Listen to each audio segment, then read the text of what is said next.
Bab 2866. ZYNN ingin menangis tanpa air mata.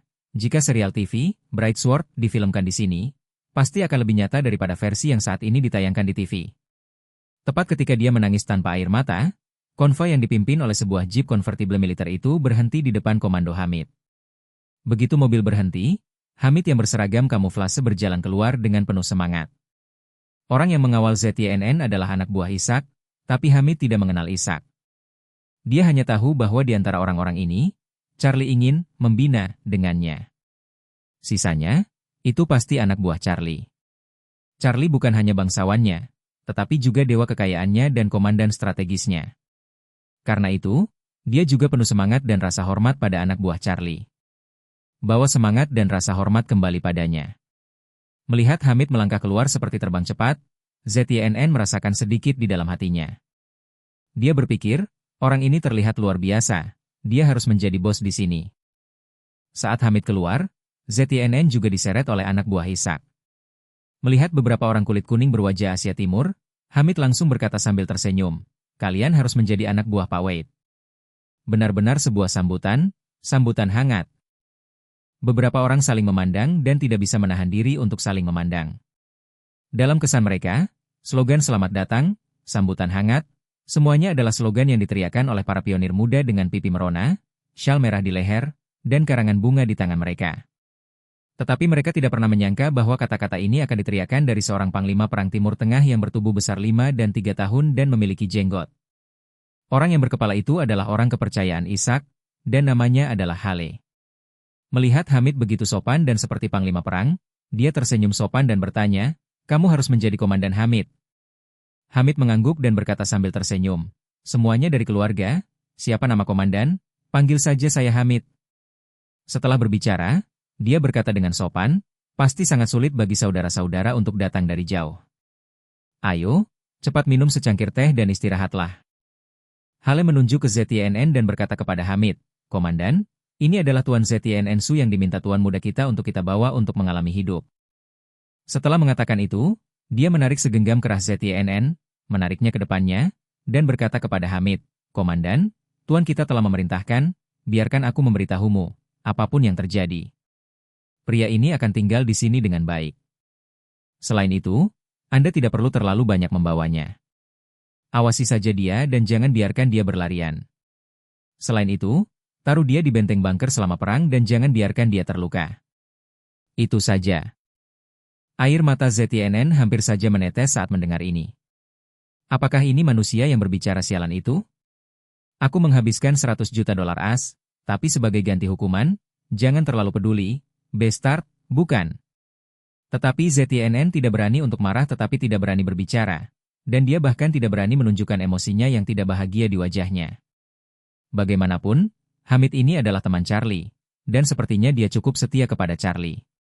Jika dia tidak bahagia, dia akan mengurangi perawatannya atau bahkan menyiksanya, maka itu tidak akan sepadan dengan kerugiannya. Ketika dia berpikir bahwa dia akan diurus oleh Hamid untuk waktu yang lama di masa depan, atau bahwa dia akan berbelas kasihan dari anak buahnya, ZYNN harus gigit jari dan memujinya. "Halo, Komandan, mengagumi namamu untuk waktu yang lama. Suatu kehormatan besar bertemu Anda hari ini."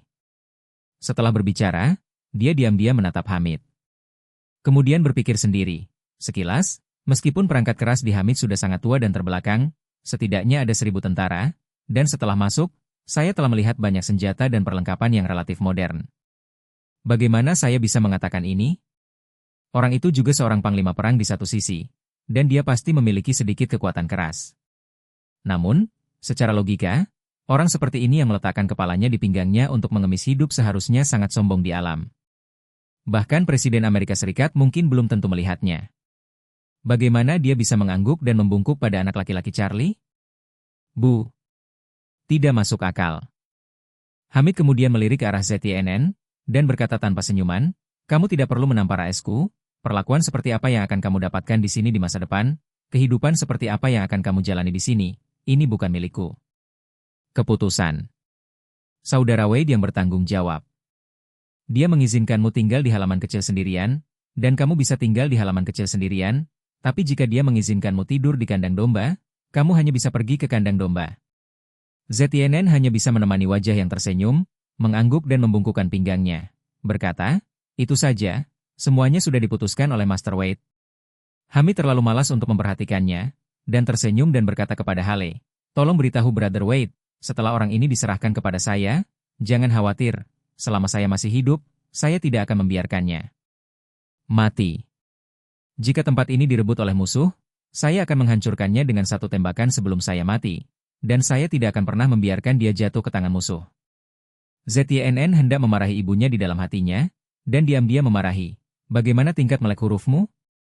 Bahkan berbicara itu bertentangan dengan diri sendiri. Sambil mengatakan itu selama kamu hidup, kamu tidak akan membiarkan aku mati.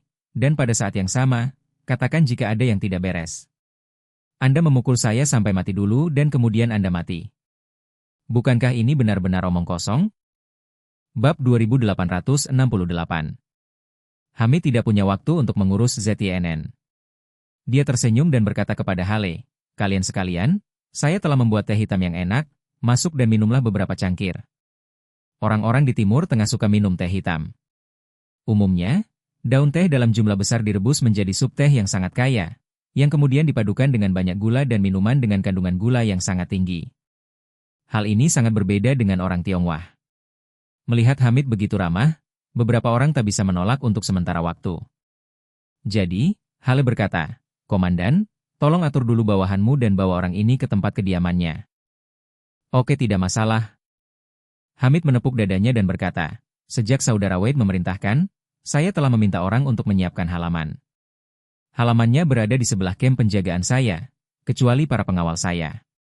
Sisanya adalah tentara dari tentara. Ada orang-orang yang berpatroli dan berjaga 24 jam sehari, dan mereka tidak akan pernah membiarkan dia melarikan diri. Setelah berbicara, dia tersenyum dan berkata, dan saya meminta orang-orang membersihkan halaman kecil itu lagi, dan kondisinya juga baik. ZYNN mendengar ini sepanjang waktu, hanya untuk menarik napas lega. Sejak dia naik pesawat, dia tidak pernah berpikir untuk melarikan diri. Karena tidak mungkin melarikan diri. Tempat seperti ini di mana burung tidak mau buang air. Bahkan jika mereka kelelahan, mereka tidak bisa lari. Terlebih lagi, daerah sekitarnya dipenuhi tentara dengan peluru tajam. Jika pihak lain menemukan bahwa beberapa peluru datang, tidak ada kemungkinan dia dapat menyimpan seluruh tubuh. Karena itu, dia hanya bisa memaksakan diri untuk beradaptasi. Bab 2869. Adapun masa depan, dia hanya bisa berharap putrinya, Zhiyu, dapat mewarisi keluarga Su sesegera mungkin. Tapi dia berubah pikiran dan berpikir lagi. Biarkan Zhiyu mewarisi keluarga Su, dan kemungkinannya hampir nol. Mari kita tidak membicarakan tentang lelaki tua yang tidak akan pernah mendelegasikan kekuasaan sampai kematian. Bahkan jika dia bersedia untuk mendelegasikan kekuasaan, saudara-saudariku, dapat rela membiarkan Zhiyu seorang gadis yang mewarisi keluarga Su? Saya takut ini akan memulai pertempuran keluarga yang belum pernah terjadi sebelumnya. Memikirkan hal ini, dia merasa semakin putus asa. Saya tidak tahu berapa lama dan kapan perjalanan Suriah saya akan berakhir. Segera, ZYNN dibawa oleh pengawal pribadi Hamid ke sebuah rumah pertanian kecil beberapa ratus meter dari markas. Dari luar, halaman kecil ini hampir seluruhnya terbuat dari loes, dengan dinding tanah dan rumah dari tanah. Kecuali untuk genteng, yang tampak seperti terbakar, hampir tidak ada jejak pengolahan modern. Halaman kecil itu tidak besar. Halaman setelah masuk hanya seukuran lapangan basket. Ada kandang sapi di sisi kanan pintu masuk, tetapi tidak ada hewan di dalamnya. Sedangkan untuk bagian tengah pekarangan tidak ada akar rumput kecuali tanah. Sedangkan untuk rumah penyangga di pelataran kecil ini, hanya ada 3 rumah dari tanah yang menghadap ke pelataran. Ini tidak seperti daerah pedesaan di Cina, di mana ada rumah sayap atau semacamnya. Hanya ada 3 rumah tanah yang berdampingan, dan totalnya diperkirakan tidak lebih dari 40 meter persegi. Yang membuatnya semakin hancur adalah bahwa di ruang paling tengah, tidak ada apa-apa selain kursi kayu yang bobrok. Di sisi kiri, adalah kamar tidur yang sangat sederhana. Jika bukan karena tumpukan barang-barang seperti jerami di tengah kamar tidur, dia bahkan tidak akan tahu bahwa ruangan itu digunakan untuk tidur.